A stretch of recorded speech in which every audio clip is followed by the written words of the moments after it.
Wall lockers before it ever reached Odell Trask's. A young black Marine, spine straight, jaw set, standing in a training camp most people have never heard of, because the Corps didn't want them trained anywhere near the men who already belonged. Odell had never lost a fight he thought his grandfather was watching. Not literally. His grandfather had been gone 11 years by the time Corporal Trask found himself lying belly down in the cooling sand at 29 Palms, California, waiting for an enemy he couldn't see. But some men carry their dead the way other men carry ammunition.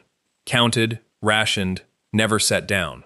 This is not a story about who wins a fight in the dark. It's a story about two men who showed up to the same stretch of desert already exhausted. From a war neither of them started, fought by people who died before either man was born. One of them was about to lose the worst night of his career. The other was about to win it, and discover that winning wasn't going to fix what he came there to fix.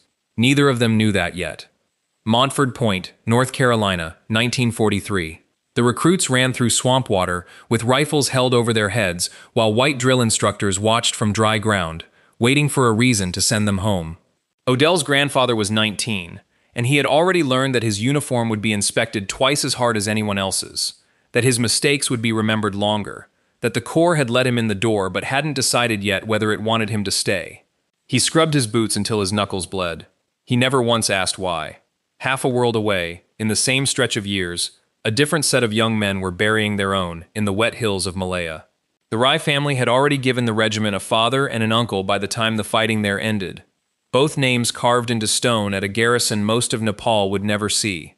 What was left of the family measured a man not by what he survived, but by how much of himself he was willing to hand over. Neither story made the news. Neither man asked to be remembered. They simply did the thing in front of them, day after day, and let it become the ground their grandsons would eventually have to stand on, without either boy ever choosing the debt or knowing yet that it was his to pay. His name was Silas Trask, and he served 4 years without ever being allowed to carry a weapon in combat. The Corps still hadn't decided if men like him could be trusted with one near white Marines.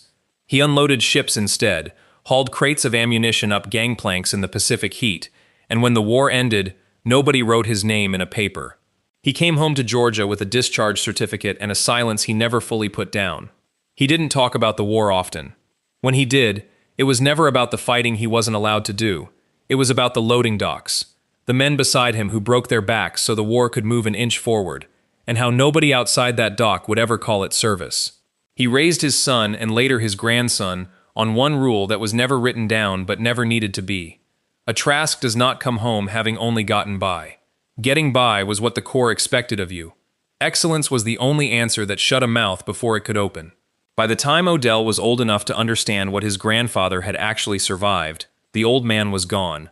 What was left was the rule, sitting in Odell's chest like something inherited rather than taught, quiet, permanent, and never once explained.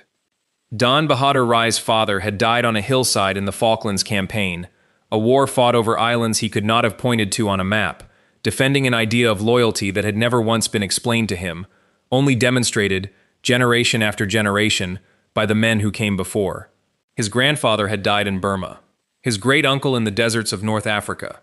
By the time Dhan turned 20, the regiment's memorial wall held 3 men who shared his blood, and none who shared his face, because he had not yet earned the right to stand beside them in stone. He had never said the fear out loud, not even to his mother. It sat in him the way shame sits in a man too disciplined to name it. What if he was the one who lived?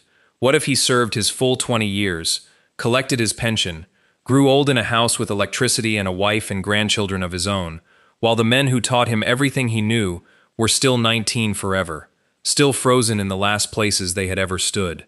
He trained harder than anyone in his platoon, not because he wanted glory, but because some quiet, terrified part of him believed that if he was not willing to die for it, he had no right to the name he carried. The orders came down on a Tuesday, taped to the bulletin board like they didn't just rearrange the next 2 weeks of Odell's life. 2nd Platoon, Opposing Force, night infiltration exercise against a visiting British unit. Gurkhas, somebody said, like the word itself should mean something to men who'd never faced them. Most of the platoon groaned about the extra field days. Odell read it 3 times. His platoon sergeant found him afterward, cleaning a weapon that didn't need cleaning, and clapped him on the shoulder the way older Marines did when they thought they were being kind. "Trask," he he said. "Heard your granddad was Montford Point. Old breed stock. Bet he'd get a kick out of this. His grandson holding a line against real killers." He laughed and walked off, already thinking about something else. Odell sat with the rifle in his lap long after the sergeant left. He didn't know if his grandfather would have found it funny or insulting, being invoked like a good luck charm, like a name you rubbed for confidence. But the comment didn't leave. It sat under his ribs where the old rule already lived, and by the time the sun went down that night, Odell had quietly decided something nobody had ordered him to decide. This exercise was not going to be the one where a Trask merely got by. Dhan spent the hours before dusk doing what his instructors had drilled into him since he was 17. Not moving, not scanning, just watching. The way a man watches something he intends to understand completely before he ever touches it.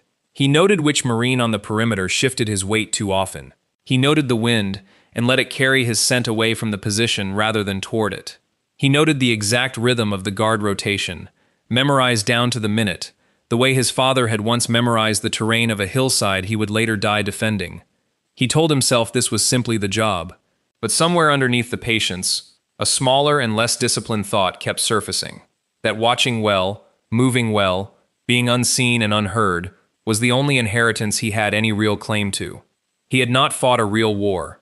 He had not bled for the regiment the way the men on the memorial wall had bled. All he had was this: the stillness, the eyes, the hours spent becoming invisible in the dark.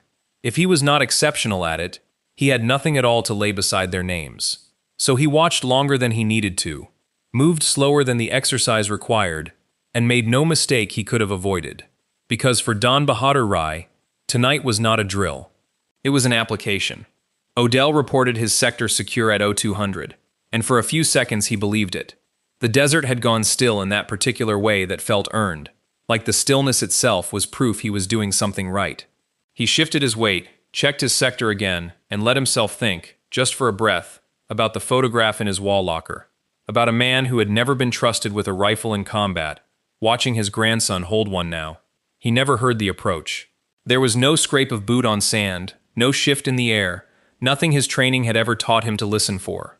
The hand landed on his shoulder before his body understood it was already too late, and a voice close to his ear said the two words that ended the exercise for him: simulated casualty.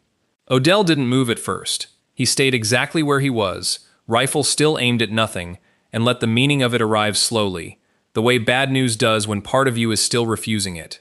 It wasn't the loss that undid him. Marines lost positions in training every week and shook it off by breakfast. It was the specific shape of the failure, silent, total, unearned by any mistake he could point to and fix, landing on the one night he had privately decided a Trask does not simply get by. He asked to join the recovery element before anyone told him to. His platoon sergeant looked at him for a second too long, then nodded, and Odell moved out with the push team before the shame had even finished settling into his chest. This was the part of the story he'd told himself he could still control. Lose the position, fine, but come dawn, take it back and let that be what people remembered. It didn't happen. The recovery element advanced across open ground toward the position, and the same patience that had undone Odell hours earlier was waiting for them again, deployed differently now, defensively, immovable. Every route forward had already been read and countered before the Marines chose it. Odell pushed twice, got pinned twice, and by the time the exercise controller called the scenario, the position was still marked Gurkha held on the umpire's board. He stood at the edge of the wire afterward, breathing hard, sweat gone cold in the morning air, and felt something worse than losing. He felt the specific humiliation of having tried his hardest and still not moved the outcome an inch. There was no comeback story here, no late surge that made the loss noble in hindsight, just a line on a scorecard, and a young Marine standing alone with a debt he still hadn't figured out how to pay.